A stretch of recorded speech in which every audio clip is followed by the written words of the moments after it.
Hello,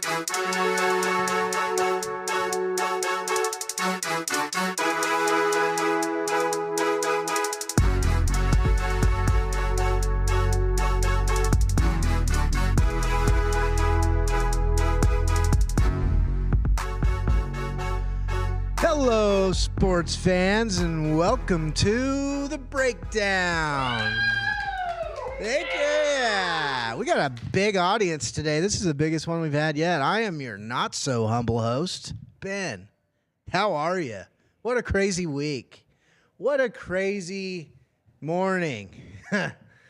Oh, man, we're live today on YouTube at the Majestic Coffee Shop and the Neon Parrot Live Studios with my technical extraordinary producer, Sam Wolf, in the Majestic Coffee Shop bowels of said coffee shop in this old, historic, beautiful building on North 2nd-ish and Pine Street, downtown, A-Town, Lean Town, 99-degree town in October 30th. Oh, and it's the 31st, Halloween. Did a little something for you guys. The Riddler or the Gambler, your host, Faden and Shaden, all of you folks today.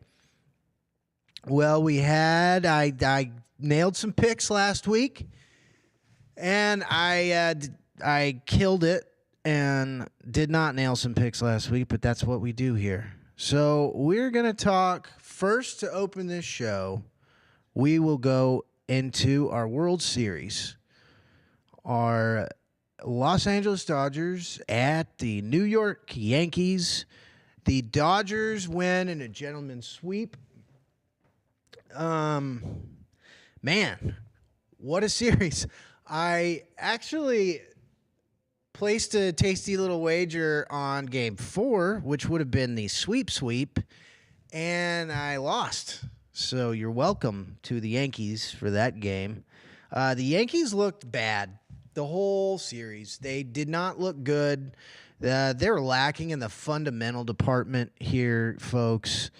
If you're a baseball person at all, you understand about the fundamentals, and you know that something else that we'll get into here in a moment about baseball is it is very much about fundamentals and about the pitcher and the shortstop, knowing exactly what they're going to do every single time certain scenarios play out.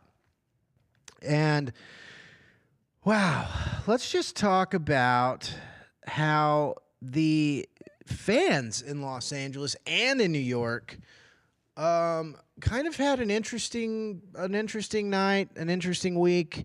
Los Angeles fans decided to burn an LA Metro bus.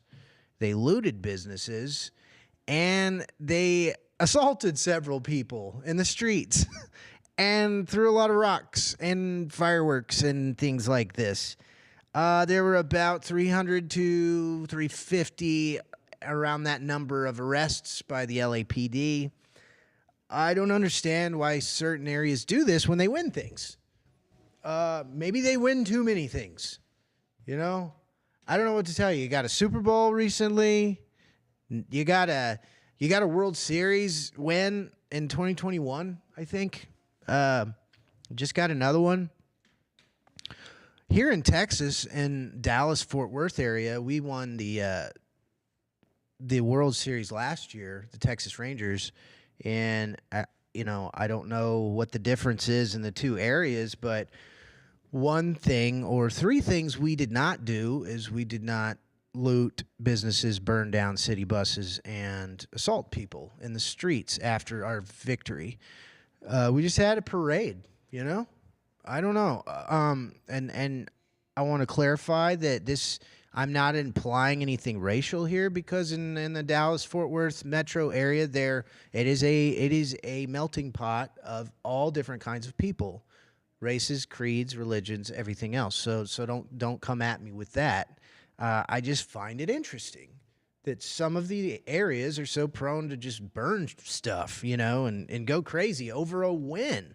not even a loss. So that is something that that you can make your own kind of judgments, thoughts, whatever you think about that. Is that a preview? Is that a preview for November 5th breakdown? I don't know. It's Halloween. I'm just having fun, but who knows what happens next week? And I'm pretty sure if we're going to see some stuff burn down potentially, either way that goes. So hold on to your, get your popcorn ready. Get your water ready. I'm just kidding, breakdown. Maybe your fire extinguisher, maybe some food rations. I don't know. No, I'm just kidding. You're totally fine if you're here in Abilene, because we don't do that kind of crap around here. But if you're from LA or New York and it doesn't go good, I don't know what to tell you guys. Get out now while you can.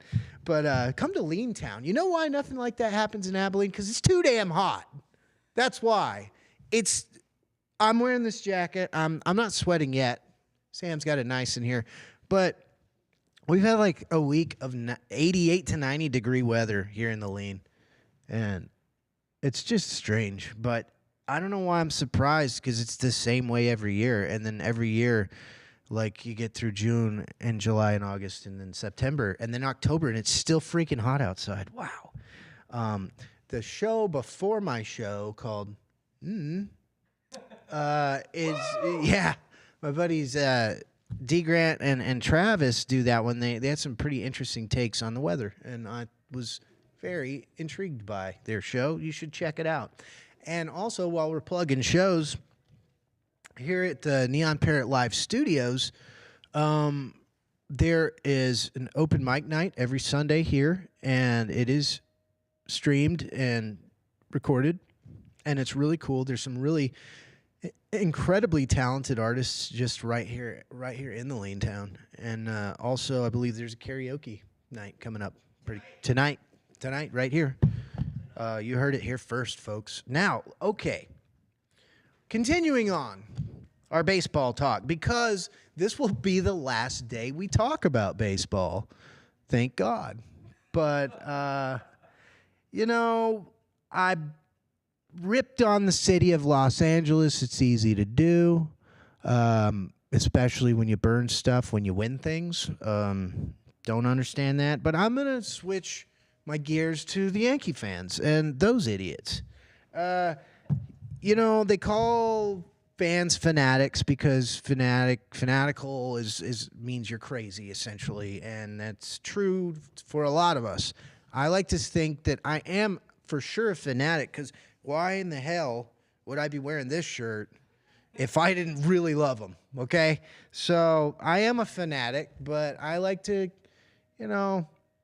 be cool about it, and I don't want to overdo that and be assaulting people or what have you.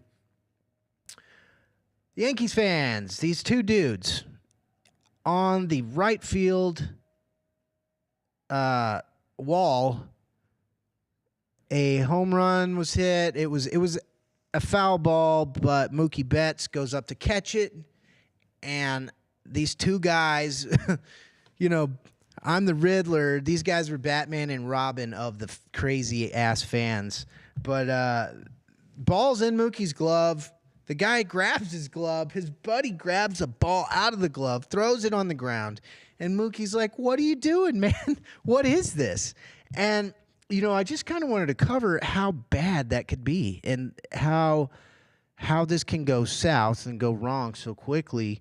Mookie's a class act. He's one of the best guys in baseball, in my opinion.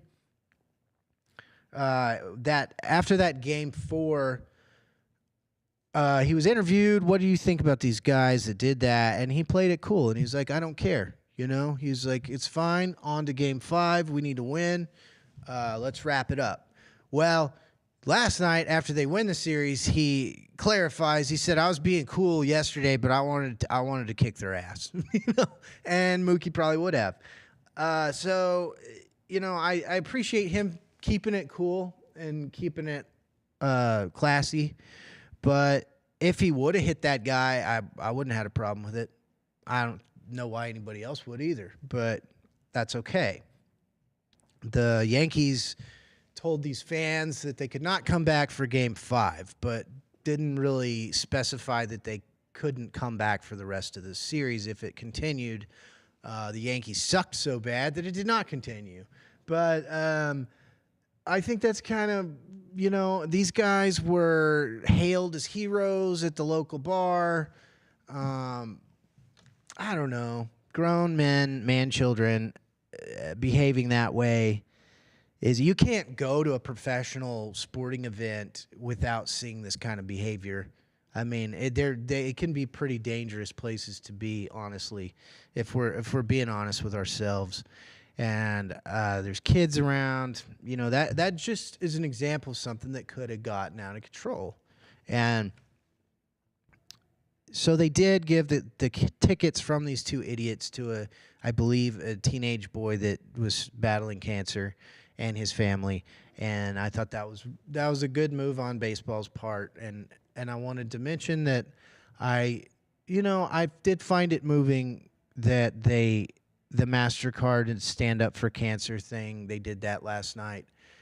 And that's cool. And everybody knows somebody or has a loved one that's struggling with cancer and for which there is no cure still. But we'll put our conspiracy hat over here so I don't start losing people. But anyways, baseball. Wow. Let's talk a little bit of ratings here. Game 4, which could have been the sweep, which could have been the end of the series, had 16.7 million viewers. I just wanted to contrast that with Week 3 NFL, September 24th, which is very early in the season. Sunday night, NFL drew $27.2 million for one game that's not even a playoff game. So you've got MLB World Series, potentially last Game 4, 16.7. And then NFL Week 3, $27.2 million. I think that baseball is the biggest get off my lawn old man sport that we have in American sports. And they really should start considering doing something about it, because what's baseball going to look like in 25 years? Probably like professional bowling. You seen it lately? You can watch it. It's on ESPN 8, the Ocho. That's where you see dodgeball. That's where you see cornhole. That's where you see spike ball, which is a fun game. More interesting to watch than baseball, in my opinion. I love to bang on it. I'm ripping on it because it bothers me. I grew up playing baseball. It's a fun sport. But, they didn't change a rule for almost 100 years in the sport. And when they did, they entered a pitch count, so that the pitcher and the batter in between every pitch can't, scratch their crotch, pick a wedgie, and chew a bag of bubble gum, and then, pitch number 4, and then swing. Timeout, timeout. Cool. What do you got to do, bro? I don't know. I'm just going to move the dirt around a little bit and then just get right back into my stance. I mean, come on. This is just... I can't hardly do it, and I don't. I'm one of those 27 million viewers that are not watching that on a Sunday in September whenever the season's heating up. Is it? I don't know, man. I was talking earlier about, baseball parks are fun to go to. It is so much fun to be at a baseball game.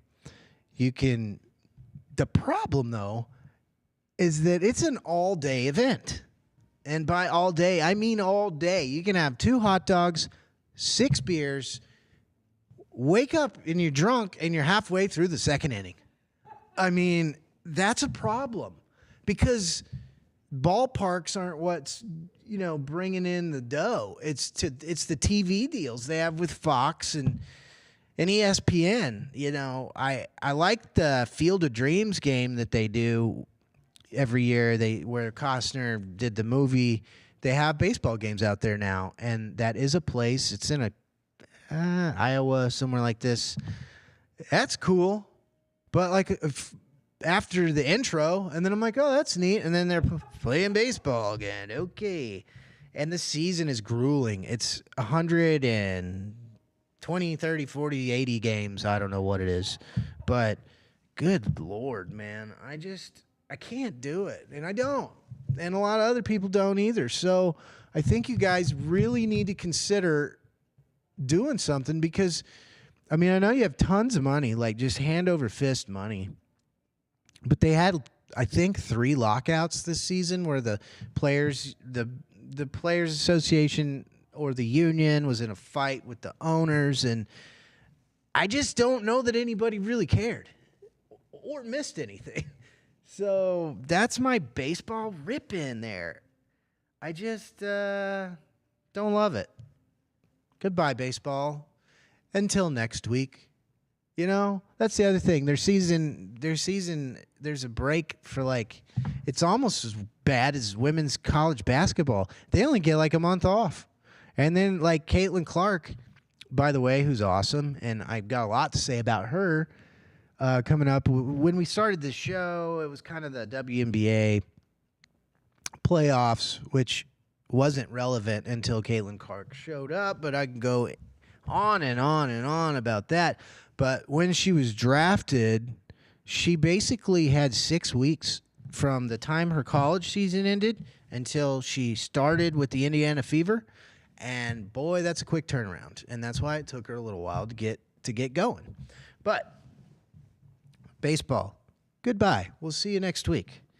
Now, let's get into the NFL, folks. Or no, excuse me. College football, not the NFL, not yet. We had a little technical difficulty earlier, guys. I'm gonna just be real honest here. Sammy is an incredible technical producer extraordinaire. Throw me under the bus. And I'm not trying to throw him under the bus right now, but yeah. Oh, that's right. Sammy has a collection of school buses. Which bus shall we throw him under? There's 3. And an ambulance. That makes 4. Not kidding, folks. I have a problem. He has a bus buying problem. They are for sale. So hit up the breakdown if you'd like to have a bus that you can renovate and turn into a camper and travel the country.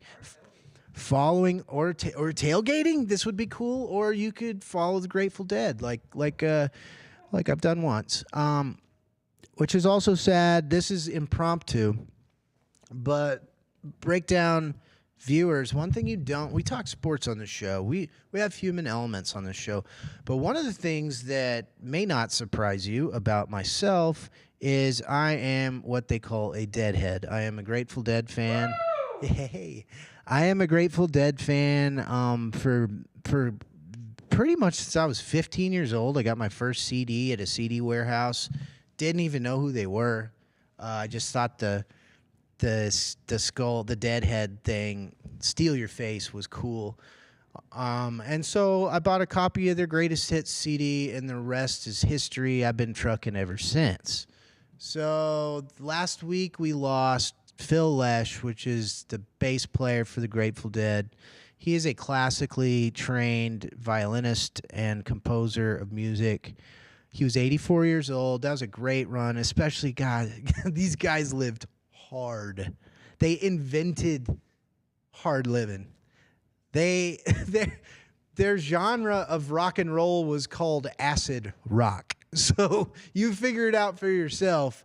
I hate losing, we've got 3 band members that are still alive in Mickey Hart, Bruce.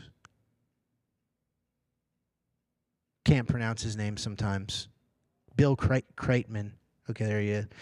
And Bobby Weir. And Bobby Weir's like 80 something. And anyways, Phil Lesh, rest in peace, brother.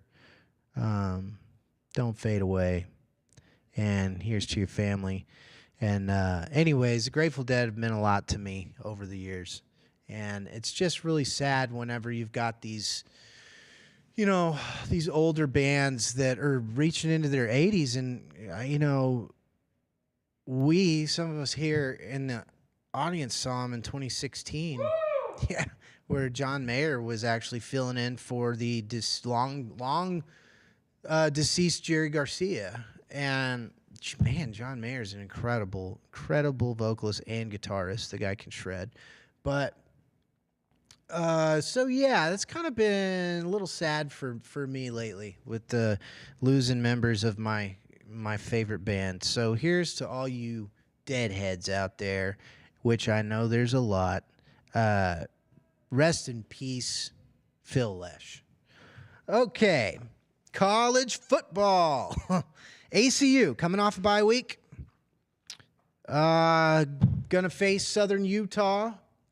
We've got, I think we're going to win that one. I think that's good. Southern Utah, they're going to be a good test. But our guys and Maverick MacGyver and Nehemiah Martinez, those guys are going to make some connections. I'm seeing points. I'm seeing Big Purple. I'm seeing a victory for the Wildcats. Okay, I don't have a lot to break down with that game just because we're coming off a bye week. So that's the only reason why that's kind of short in content. Also for this segment, Texas Tech, my almost mater, as I like to say, lost to TCU. Now, they didn't lose quite as bad as I thought they were going to. They lost 34-35. So here again, don't come for me. You're all big boys. You do what you want with your money. But I did mention that you should probably put your house, your kid's college fund, on the line for that 6 points for the TCU Horned Frogs. That's not how it went down. So I plugged Sammy's buses. Sammy's got all these buses. You might need one because your wife might have just kicked your ass out of the house for making that bet, for listening to me. But you fade me. Fade me, breakdown, okay? Fade Ben for the win. D. Grant, I need a shirt like that. Fade Ben for the win. Yeah. So, Texas Tech, TCU. How are you going to almost beat TCU, Tech? I don't know. Why don't you let somebody win a bet for once and just lose the way you're supposed to lose, for God's sake? Okay, now this segment we're still on college football. We're still on college football, but this is for the Aggies just because God knows why there's so many Aggies that listen to this show. You know, you can say a lot about Aggies, which I won't right now. But one of the things that I will say about Aggies is that they're loyal, man. You guys are loyal friends. You're loyal fan base. You're loyal to your team, to that ugly color of maroon that you guys sport everywhere. Like, I swear to God, when I was growing up, you could tell an Aggie because they'd be driving a maroon Suburban. It was a thing in the 90s. Those boxy Suburbans, always maroon. And it's like, oh, yep, there it is. 12th man sticker on the back. There goes Linda. Her nails are maroon too. And her freaking eyeshadow too. Her big old hair. Okay, so Aggies, I do love you. I do. Texas A&M, we hate saying that. We had a good weekend. My main man, my big man, Blake, did not get into it at the Bring Your Aggie to the Bar day the other day, which was nice. But there is a crew at our local watering hole who's asking for it, and they're in the corner, and I'm afraid they're going to get it one day. And God help them, because he doesn't need my help. You know who you are. But anyways, Aggies win. Aggies beat the LSU Tigers 38-23. I stayed out of it. I did not bet on it because we know what would have happened had I did. Um,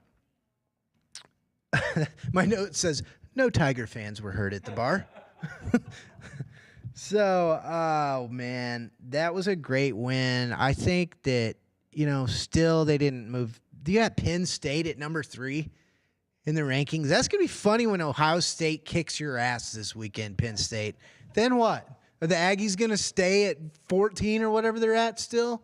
Like, okay, I'm totally in the fight with the Aggies on how the media just drags you guys through the mud. So we're taking a victory lap today, Aggies. We are. All you animal doctors out there in the crowd. Okay. Ooh, I'm nervous though.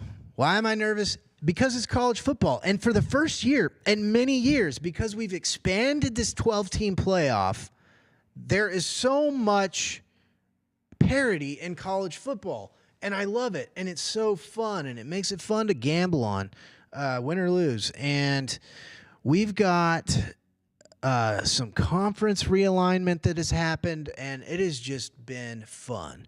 So, Aggies, Texas A&M, going into South Carolina, the Gamecocks, to try and defeat them on their home turf. This, on paper, should be an Aggie win. It should. And I'm not gonna rip you guys if you don't win this weekend, because South Carolina is one of those teams. They're like an Arkansas. They're like many of these SEC teams that you go into their house and you just don't know what's going to happen, even if you're the better team. You don't know what that competition is going to end up looking like. 4 quarters is a long time.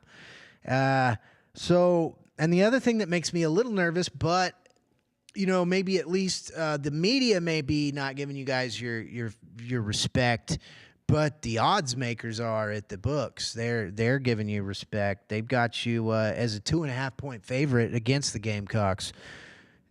That makes Ben nervous for lots of reasons. We know this. And those lines are moving as we speak right now. Those lines are moving at I think, if I were to look, which I won't, but I'm going to guess it's already at 3 to 3.5 points, which I do not like that for the Aggies. It makes me nervous. So be very afraid, Aggies, but be confident. Because, why? Why do you ask? Be confident? I'll tell you why. Mike Elko, your coach, he's an Aggie. He is an Aggie. You guys found your guy. Even if there's some bumps in the road, a lot of you Aggies did not like the hire whenever Elko showed up to town, but I love the guy. I think he's a badass, and he's not. The thing I love about him, because you're not so humble host. I like to talk a little. You know what? I like to talk crap. I do. I like to make sure I can back it up. So don't come for me. Breakdown, okay? But Mike Elko, an Aggie's Aggie. Let me just turn my Riddler jacket's a little tight.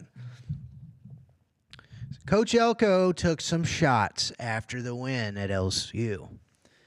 He took shots, and he said, this is a real program. He's talking to his recruits through the television. He said, this is a real program, and it's not run by a fast-talking politician or any kind of, fast talkers and smooth walkers, And he was taking a shot at Jimbo Fisher, in my opinion, the former coach, who's the fastest talking coach in college football, who actually did work for a politician. So, Jimbo, that dude's coming for you. And then I think he was also banging on Brian Kelly, the coach of the LSU Tigers, who I think is just it's cringy, man. The kids say, Brian Kelly is cringy. He's from like the Midwest or Boston or somewhere.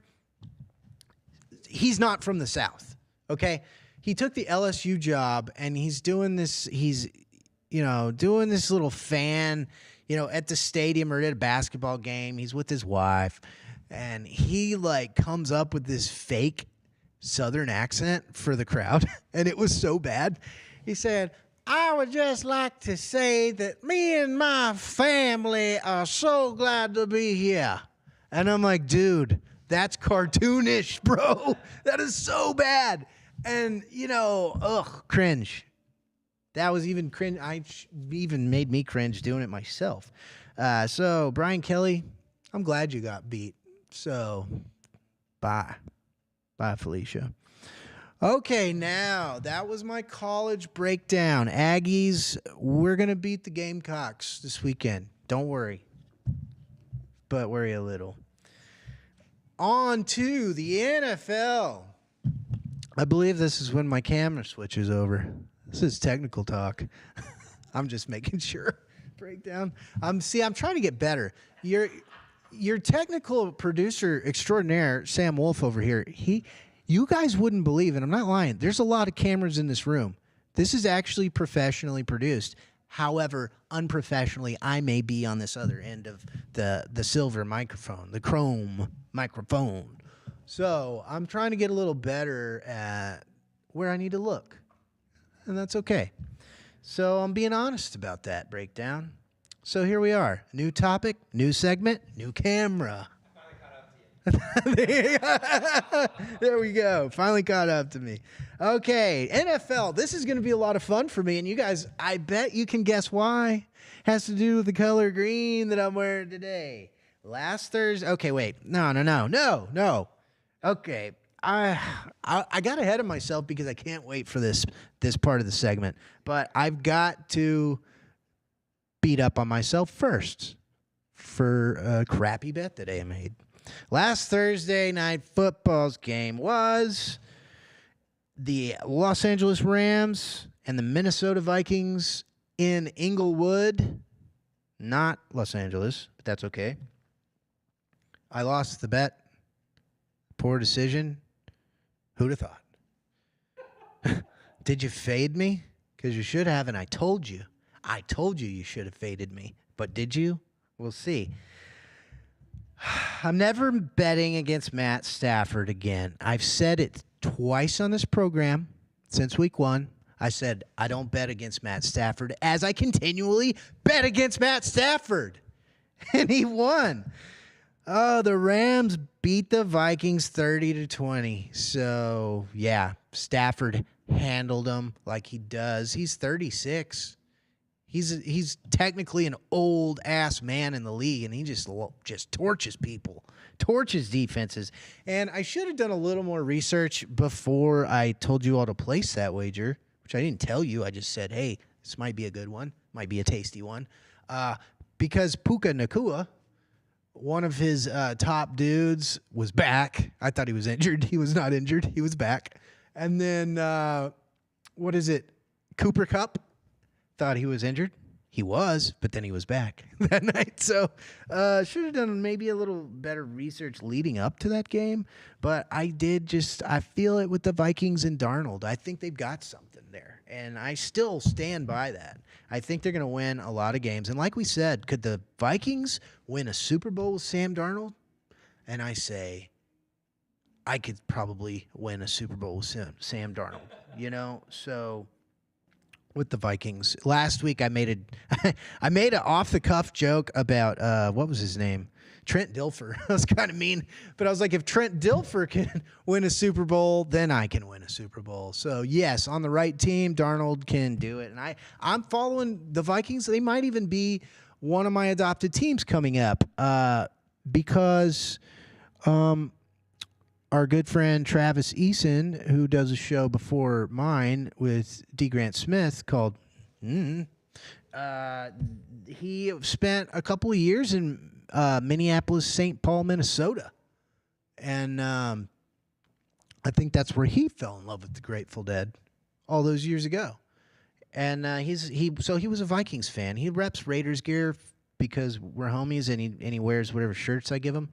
But I know that deep down somewhere he's a Vikings fan, so we're going to maybe make that one of our teams. Okay. Now, that's what I did wrong. Now, this Thursday, before I get to the Thursday's matchup, I would like to point out that the Jets lost again last week. by the Patriots, arguably one of the most struggling teams in the league. How many losses is that now, Jets, in a row? Like 4, 3, 4. Oh, man. I just love ripping on the Jets. It's my new favorite thing to do because my acceptance of my just utter dislike for their quarterback, Aaron Rodgers, and the owner, and how they fired the coach, who's a good dude. And I could just go on and on and on. Oh, and finally, cherry on top of that cake, or ice cream, whatever, is Devontae Adams that they stole from my Raiders. Kick rocks. Jets lose. Jets lose to the Patriots. So what did I do? I told you guys, that's a pick that I hit. And boy, did I hit it. They had the Jets minus 6 points. Get out of here. I took the Pats plus 6. I took the Pats money line to win plus 120, and they kicked their ass. And I watched the whole thing go down on the TV, and I was laughing the entire time. And Rodgers is so old. I mean, we're basically the same age. He's so old that they have outlawed the style of helmet that he wears due to safety reasons. But his is grandfathered in. That's funny to me. It's like Brett Favre era freaking, helmet technology. Oh, we talked about his seeing the devil last week and some of his ayahuasca DMT trips, whatever. That was funny. I don't know, man. I banged on Rodgers enough, okay, for a couple weeks now. But what's funny about that is I hit that pick, both of them. So that one raked it in good for your boy over here in the Gambler Riddler jacket. This Thursday's matchup, we've got the Texans versus the New York Jets. Oh, my. Okay, they've got, and guess what? Guess what, breakdown? We talked about the Aggies not getting respect. Some people get too much respect. They got the Jets 2.5-point favorites right now on DraftKings. Jets 2.5-point favorites against the Houston Texans. I guess they're just willing the Jets to have a win here. But to me, here again, it's the NFL. Anything can happen. The Patriots can beat the Jets. So the Texans with your quarterback, C.J. Stroud, and that coach who I love, there are some injuries that are plaguing the Texans right now, and I think that's where this line's coming from. And the game is at MetLife in New Jersey or East Rutherford, wherever the hell that place is, just some other dump that you don't want to go, that somebody's going to try to beat you up or something. Sorry, New York, New Jersey, my bad. The land of Tony Soprano and Carmella, New Jersey. So, yeah, I'm going to do what I've been doing, and Ben's pick is the Jets lose. I'm taking the plus 2.5 points. I'm taking the Texans money line to win. I don't care about the injuries. I think that this is full implosion for the New York Jets. Full scale nuclear meltdown happening tonight. What happens tonight if they lose? A couple weeks ago, they fired their head coach. Then they acquired Devontae Adams, still losing. What happens tonight if they lose? Their owner, Woody Johnson, is very impatient.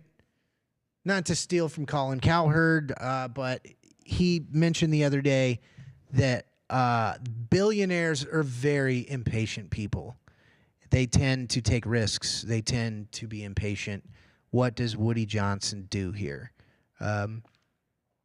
Probably nothing. Probably just be like, oh, Aaron, you're our savior. You're our 41-year-old raggedy ass, freaking hallucinogen savior. Okay, good luck with that, Jets. Have fun, Jets. So, no, Texans win. Texans win. Our Bears. Duh, Bears. I'm sorry, Bears fans. It took me towards almost the end of the show to get to you guys. But we lost, and it was excruciating fashion. A Hail Mary pass. when the time was run out of the game. Throws a Hail Mary. Thanks, D. Dude, that was so hard. The Commandos quarterback throws a Hail Mary at the end of the game to be tipped by this guy who was mocking the fans. One of the defenders, the Bears defenders, was like mocking the fans before this play. And then what happens? They throw the Hail Mary pass. This guy tips it. The Commandos player catches it. And for the touchdown and the win, oh, that one hurt. That one hurt so bad. And I think anybody who really watched that game, you will see that there were some pretty poor coaching decisions made throughout that game. 15-18, Commandos take the victory from the Bears, you know. Yeah, it was a tough one. This is my sad voice breakdown, okay? But we're getting ready to close out the show. The Bears are at the Cardinals this weekend on Sunday. You know how I say this? Some things make me nervous. You never know what you're going to get with the Cardinals. It's kind of like the Aggies going into South Carolina, dude. This makes me nervous, but one thing, Bears, don't forget this. You've got your quarterback of the future, in my opinion. You've got your franchise quarterback. So do not fear. I think Eberflus, the coach with the interesting name, could be on the hot seat pretty quick here. Because you're getting your pieces together here. You need to make some good decisions on the field so that your star, your franchise kid, can get victories for you. Okay, so Cowboys. Yikes. I've got some people that are like entering into therapy programs right now over the Cowboys season. The Cowboys and Niners, they played on Sunday night, or was that Monday night? I don't know. It was a marquee matchup. And that was a have to win, a must win for both of those teams. And the Cowboys did not win. The Niners won 30-24. Cowboys, you know, I'd like to say they're in full implosion mode like the Jets and my Raiders, who suck. But the Cowboys aren't, because their owner is delusional. He's a complete jackass. And he's just like, he's just fine with everything. And I think it's because he's like 84 or whatever. I think he's really losing it. But that's just I don't even know how to wrap my head around the Cowboys situation right now, because there's just so few guys getting paid so much money. And you have this owner that, I mean, he's about on the same track as old Biden over there. You know, like they're headed to pasture. Like those two guys make about the same amount of sense to me. But anyways, I didn't mean to go. I tried not to do that, but I did. That one was just a gimme. Like Jerry Jones, Joe Biden, same guy. That was just easy. So anyways, let's move. Let's keep moving on the Cowboys here. This weekend, oh, ouch. This is going to hurt. Cowboys versus the Hotlanta Falcons, the Dirty Birds of Hotlanta. These guys are looking good. I love them. I like Atlanta right now. I do. And you know who I really like? Is they are led by the flannel shirt wearing, Sunday school teaching Kirk Cousins, Mr. Primetime. And he's freaking good this year. He's the old guy. He's almost like Benjamin Button. He's just aging in reverse. Coming off of an Achilles like Rodgers, but this guy's smoking people. Watch. After that monologue, they're going to get their ass kicked. Watch. But I hope not. I hope that, because like the Falcons, they have a season worth fighting for at this point in the season. The Cowboys, man, I don't know what to tell you. The Cowboys are getting closer and closer to my Raiders.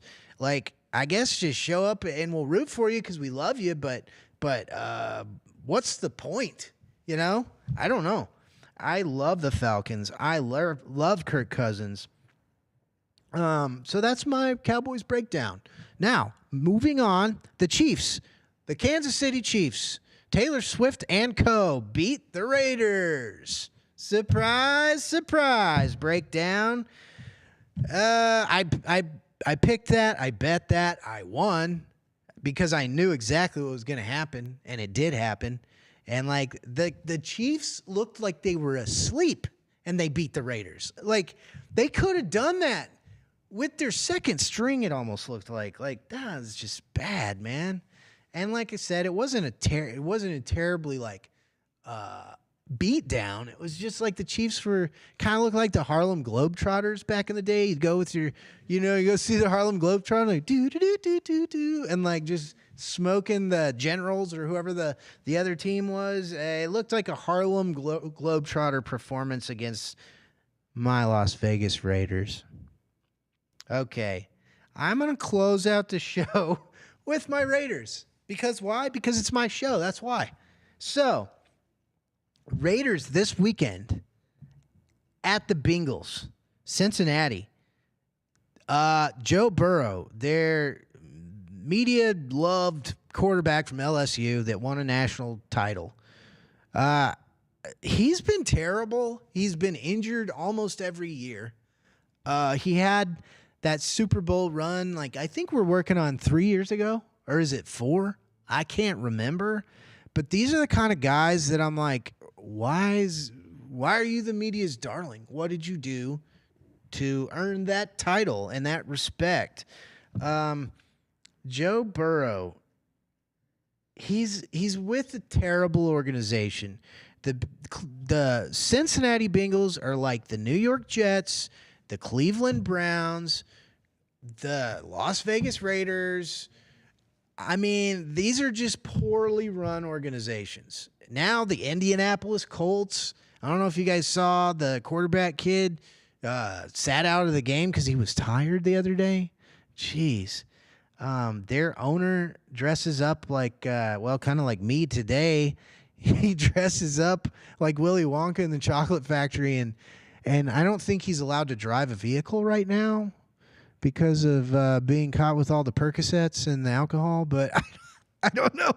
Anyways, that's an interesting situation. But I said I was going to wrap up the show, so let me wrap it up. Raiders at Bengals.